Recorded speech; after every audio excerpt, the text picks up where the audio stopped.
Welcome to the deep dive. We're here to cut through the noise, give you the insights that really matter. And today we're doing a deep dive into ovarian cancer. It's a topic that's not just critical, but honestly, it's surprisingly misunderstood, especially for women in their senior years. Okay, here's a fact to start us off, and it's pretty sobering. Ovarian cancer, it's the second most common gynecological cancer, but tragically, it holds the highest mortality rate among them. Now, why is that? Well, it's mostly because it's caught too late. You hear it called a silent killer, and that's often accurate because the early symptoms, they're incredibly subtle. Easily mistaken for everyday things, maybe digestive issues or just normal signs of aging. But here's the urgent part for today's deep dive. More than half of all ovarian cancer cases are diagnosed in women age 65 and older, and the risk really peaks for those 85 and up. So the question is, what if you could learn to recognize those subtle whispers your body might be sending, before they turn into shouts?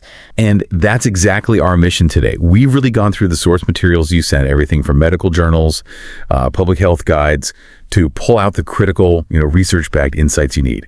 Our goal: to help you become truly well-informed about ovarian cancer, especially if you're a woman over 65 or maybe you have loved ones in that age group. And the potential impact here is just huge. Look, the 5-year survival rate for advanced stages, it's around 50%, but with early detection, that number can jump potentially up to 95%. That knowledge, it really empowers you. So we're going to unpack the specific risk factors, and crucially, we'll go through 12 key warning signs. Some of these might actually surprise you, signs that definitely warrant attention. We'll also touch on diagnosis, treatment options, particularly those tailored for seniors, and even the financial side of things, which often gets overlooked. So yeah, let's dig into it. Okay, so this silent killer label, it's there for a reason, isn't it? Can you remind us just how tricky it is to spot early on? Why is that such a big challenge? Yeah, it's incredibly tricky. There's often no single clear aha moment in the early stages, you see. The reason these initial signs get missed so often is, well, they just mimic everyday discomforts. Things most of us just brush off. Think about it. A bit of bloating, maybe some vague abdominal discomfort. We might think, I ate too much, or it's stress, or just, getting older. But what's really key here is how these subtle signs can actually mask a very serious underlying condition. Globally, over 313,000 women are diagnosed each year. And get this, over 70% of those diagnoses, they happen at a late stage. That's why the 5-year survival for late stage is only about 50%, versus that potential 95% if you catch early. So being aware, really tuning into those subtle changes, it's absolutely critical. And you mentioned getting older. That brings up a really interesting point. Age itself is a major risk factor. Like you said, more than half the cases are in women 65 plus, peaking highest around 85 and up. But what's sort of counterintuitive, I think, is that even after menopause, when the ovaries aren't active anymore, the risk increases. Why is that so often misunderstood? What's the thinking behind that? That's a great question. And yeah, it is a common misconception. Experts generally speculate it's less about current ovarian activity and more about a lifetime accumulation of factors. Think of it this way: longer exposure over decades to things that could potentially damage DNA, carcinogens, for example. Also, our immune system naturally gets a bit less robust as we age, and, the immune system plays a role in keeping early cancer cells in check. Plus, the actual process, the time it takes for a normal cell to turn into a cancer cell, it can be really long. For many cancers, they estimate maybe 20, even 30 years. So the initial cell changes might have happened decades earlier when the ovaries were active, just slowly progressing until it becomes a problem later on. And something else we're learning: many ovarian cancers might not actually start in the ovary. They might originate in the fallopian tubes or maybe other nearby tissues. So cells deposited there during reproductive years could start a very slow, cancerous process, even years after menopause. And this also highlights a really concerning treatment disparity. While overall mortality rates for ovarian cancer have thankfully declined, for older women, that decline is much, much smaller than for younger women. It really makes you ask why. Why are older patients often underrepresented in clinical trials? Why are they sometimes undertreated? It just underscores that clinical assessment for seniors shouldn't just be about chronological age. It needs a more holistic view of their overall health, their resilience. That's a really important perspective. So, okay, age is a big one. But what about the other key risk factors people should be aware of? What does this all mean for you listening right now? Right. And connecting this to the bigger picture, understanding these risks isn't about creating fear. It's really about informed self-awareness. It's about having proactive conversations with your doctor. So beyond age, your reproductive history plays a part. Women who've never been pregnant or never had children, they seem to have slightly higher risk. The thinking there is likely more ovulations mean more cell divisions and potentially more chances for genetic errors. Then there's genetics, of course. Inherited gene mutations like BRCA1 and BRCA2 carry pretty significant lifetime risks. We hear a lot about those. There are also other less common genetic factors, things linked to Lynch syndrome, for example, and definitely if you have a family history, breast cancer, ovarian, endometrial, even prostate or colon cancer, that's something to flag with your doctor. Other factors. Well, ethnicity plays a small role. White women, especially in Northern Europe, seem to have a slightly higher risk. The timing of your periods matters too, starting before age 12 or going through menopause after 52. Existing conditions like endometriosis or having had radiation therapy of the pelvis. And lifestyle factors can contribute over time. Things like excess body fat, which can produce estrogen, maybe high-fat diets, smoking, and exposure to certain industrial chemicals like asbestos. Wow, that's quite a list to think about. But it's not all just about increased risk, is it? Are there things that can actually lower the risk? Absolutely, yes. And that's just as crucial to know. For instance, using oral contraceptives, the pill for 5 years or more, that can cut your risk by about half, which is significant. Also, using an IUD, breastfeeding, and pregnancy itself, especially having a full-term pregnancy before age 26. The risk tends to go down a bit with each full-term pregnancy. And these protective effects, they can last for decades. They seem to work by sort of preventing the kind of DNA damage that might lead to cancer down the road. Okay, so we've covered the background, the risk, the protective factors, but I think for our listeners, the really burning question is, what should they actually look for? What are those critical warning signs, the ones that might get dismissed, especially as we get older? We're talking about those 12 key symptoms. And the key thing here is persistence, right? It's a change from your normal. And for some common ones, the guideline is if they happen more than, say, 12 times a month. Exactly. Persistence and change from your baseline are the watchwords. Let's dive into these 12, focusing on what makes them potentially suspicious. Number 1, persistent bloating. Now, we all get bloated now and then, right? But this is different. It's that stretched, full feeling in your belly that it just won't go away. And here's something critical.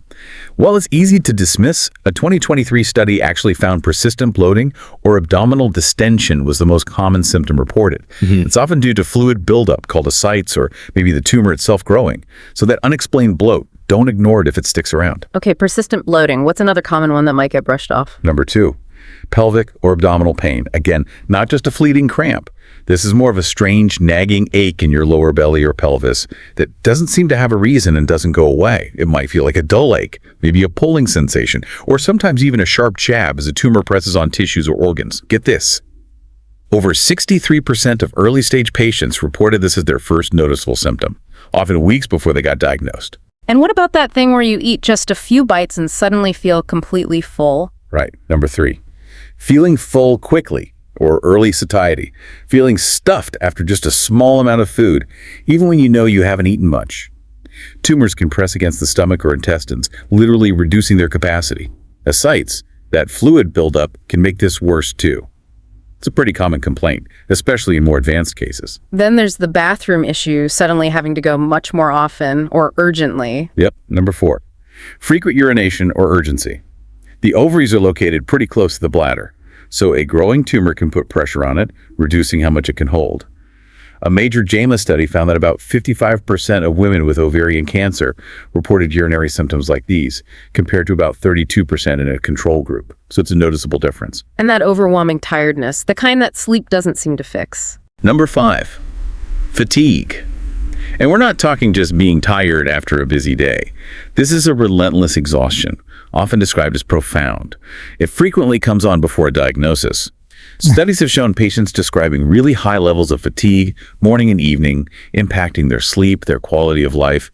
It's more than just feeling tired. What about pain during intimacy, something maybe easily dismissed as hormonal changes? Number 6, pain during intercourse or dyspareunia. This often feels like a deep, maybe sharp ache inside the pelvis. It happens as tumors press on nerves, tissues, muscles in the area. It's been specifically highlighted as being significantly more frequent in early stage cases, sometimes showing up months before a diagnosis is made. Okay, this next one, number 7 you mentioned earlier, is one that doctors sometimes don't even bring up, but it apparently shows up in thousands of early cases. Menstrual irregularities. That's right. Number 7, menstrual irregularities. Now, for premenopausal women, this could mean unpredictable periods, maybe coming closer together, lasting longer than usual, or unusually heavy bleeding. For postmenopausal women, any vaginal bleeding is a red flag that needs checking out. A significant study actually found women with irregular cycles had about double the risk by age 70. It suggests hormonal imbalances might be playing a role. What about those digestive issues that just hang around, like indigestion or heartburn that won't quit? Number 8, indigestion or heartburn. Yes, this can absolutely be an early sign. A big UK trial found that GI symptoms, including indigestion and heartburn, were reported by about 35% of women with early-stage, high-grade ovarian cancer. Interestingly, in that study, these GI symptoms were actually more common than the traditional gynecological signs early on. And number 9, what if your belly is slowly getting bigger, but you know you're not gaining weight elsewhere? It feels like fluid. That's number 9. Swollen abdomen with fluid, or ascites. This happens when cancer cells irritate the lining of the abdomen, causing fluid to leak and build up. It can make your abdomen visibly swell, sometimes making breathing or eating difficult. It's often linked to more advanced stages, unfortunately. How about nausea or vomiting that seems to linger, maybe feels like a stomach bug, but just doesn't really go away? Number 10, nausea and vomiting. This can happen if tumors are pressing on the stomach or intestines, slowing down digestion. A 2022 study found almost 36% of patients reported nausea or vomiting around the time of their diagnosis. And often it was initially mistaken for, just a common stomach bug or GI issue. Okay, number 11 might really surprise people. Pain actually in the legs or thighs. Indeed. Number 11, pain in legs or thighs. It's not typically the first thing you think of with ovarian cancer, right? But growing tumors in the pelvis can press on nerves and blood vessels that run down into the legs. This can cause a deep ache, maybe cramping, that seems to radiate from the pelvis. There was even a 2024 case report detailing a patient whose primary symptom was leg pain, mimicking a muscle issue, which resolved after the tumor was removed. And finally, number 12, unusual vaginal discharge. Number 12, unusual vaginal discharge. While it's not the most common symptom, some types of ovarian tumors can cause it.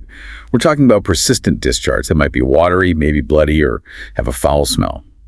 The CDC has highlighted cases where this persistent discharge was actually the only noticeable symptom in early-stage ovarian cancer. Look, the bottom line is, you know your body best. If something feels different, if it feels wrong, trust that instinct. If any of these symptoms are new for you and they stick around for more than 2 weeks, or if those core symptoms like bloating or pain happen more than 12 times a month, it's time to call your doctor. Early detection can really, truly make a massive difference in treatment outcomes. Okay, so let's say you do notice these signs, you trust your gut, and you go see your doctor. What happens next? It's important, as you said, there isn't a routine screening test like a mammogram for average risk women without symptoms. That makes recognizing these signs even more vital. That's exactly right. So when it comes to diagnosis, a standard pelvic exam can sometimes pick up changes, but honestly, it often misses early cancers because the ovaries are quite deep inside the pelvis, and early growths can be small. If symptoms are present, the doctor will likely order a transvaginal ultrasound. This uses sound waves to get a picture of the ovaries, and it can show masses, but it can't confirm if a mass is cancerous or not. There's also the CA-125 blood test. It measures a protein that can be elevated with ovarian cancer, but, and this is a big but, especially for older women, lots of non-cancerous things can raise CA-125 levels too. Things like fibroids, endometriosis, even just menstruation or liver disease. So it's more useful for monitoring treatment than for initial diagnosis usually. Really, the only way to be certain it's cancer is with a biopsy, where they take a tissue sample. This is often done during surgery. Other imaging tests like CT scans, MRIs, or PE scans are used to get more detailed pictures and see if the cancer has spread anywhere else. And one really crucial point, if ovarian cancer is suspected, it's so important to see a gynecologic oncologist. These are surgeons specialized in female reproductive cancers. Studies consistently show women treated by these specialists just have better outcomes. Their expertise makes a difference. Okay, so once there's a diagnosis, how is treatment typically approached, especially thinking about seniors? Are there unique things to consider for older patients? Absolutely. Tailoring treatment for seniors is key. Surgery is very often the first step, and many women in their 60s, 70s, even 80s can successfully undergo the necessary procedures. The standard surgery usually involves removing the ovaries, fallopian tubes, and uterus, and sometimes lymph nodes or other tissues if the cancer looks like it has spread. Chemotherapy typically follows surgery to kill any remaining cancer cells. The standard chemo often uses platinum-based drugs and taxanes. Now, while it's effective, the side effects like fatigue, higher infection risk, maybe slower recovery might be more pronounced in older women. So that needs careful management. But it's really vital to stress that age alone shouldn't disqualify someone from getting full, potentially curative treatment. Studies show that older women who do receive standard care often have outcomes comparable to younger women. Doctors will definitely consider overall health, things like kidney function, bone marrow reserve. Sometimes they might use modified approaches, maybe weekly low-dose chemo instead of every few weeks, or perhaps fewer cycles just to make it more manageable. And there are newer therapies coming along too. Targeted therapies like PRP inhibitors, especially for women with BRCA mutations. Immunotherapy approaches are being studied. One treatment called HIPEC, that's heated chemotherapy put directly into the abdomen during surgery, needs to be approached cautiously in older patients. It can have high complication rates, and age over 60 is a risk factor, so patient selection is really critical there. And throughout all of this, talking openly about side effects, emotional well-being, quality of life, that's crucial. Palliative care specialists can be incredibly helpful in managing symptoms, even while active treatment is ongoing. That makes sense. Now, beyond the purely medical side, there's another really significant aspect people need to think about. The financial impact. What should listeners understand about the costs involved? Yeah, the financial reality is unfortunately often a major hurdle. Treatment for ovarian cancer can be expensive. We're talking ranges from, say, $50,000 to well over $100,000. It really depends on the stage, the specific treatments needed, how long they last. Things like surgery, the type of chemo, if radiation is needed, if targeted therapies are used, all these affect the cost. And even where you get care, maybe an academic center versus a community hospital, can influence the price tag. Now for seniors, Medicare is the primary insurance. Part A helps with hospital costs. Part B with doctor visits and outpatient care covers a lot, but there's still out-of-pocket expenses, deductibles, co-payments, co-insurance. And those can add up very quickly, especially with ongoing treatment. And crucially, traditional insurance, including Medicare, often doesn't cover the indirect costs. Things like transportation to and from appointments, maybe needing help at home during recovery, modifications to your home, those usually aren't covered. This is really where supplemental insurance becomes so important, especially for seniors. Medigap policies are designed specifically to help cover those gaps in Medicare. And then there's specific cancer insurance. These policies offer more targeted protection. They might provide a lump sum payment when you're diagnosed, which you can use for anything, deductibles, travel, living expenses, whatever you need. Some policies also provide benefits specifically for treatment costs, maybe even covering experimental therapies that standard insurance won't touch. Thinking about and evaluating your insurance needs before you face a diagnosis can provide really valuable peace of mind and financial stability during what's already an incredibly challenging time. Okay, so let's wrap up our deep dive today. The main message here seems to be understanding ovarian cancer, knowing your personal risk factors, and especially paying attention to those 12 warning symptoms we discussed. That's a really powerful act of self-care. It really is about listening closely to your body and being proactive. Remember, catching this early dramatically improves treatment outcomes.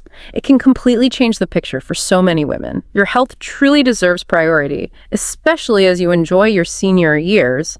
Please, don't hesitate. If you notice any unusual or persistent symptoms, talk to your doctor. Exactly. And maybe if we just take a step back for a final thought, considering everything we've unpacked today, how subtle these symptoms can be, the way risk changes with age, the research that's ongoing, even the financial side, it kind of raises a bigger question for you, the listener. In this world where we're just flooded with information, how can we maybe cultivate a deeper, more, intuitive understanding of our own unique health signals? How can we learn to truly listen when our bodies whisper, before they feel the need to shout? Something to think about.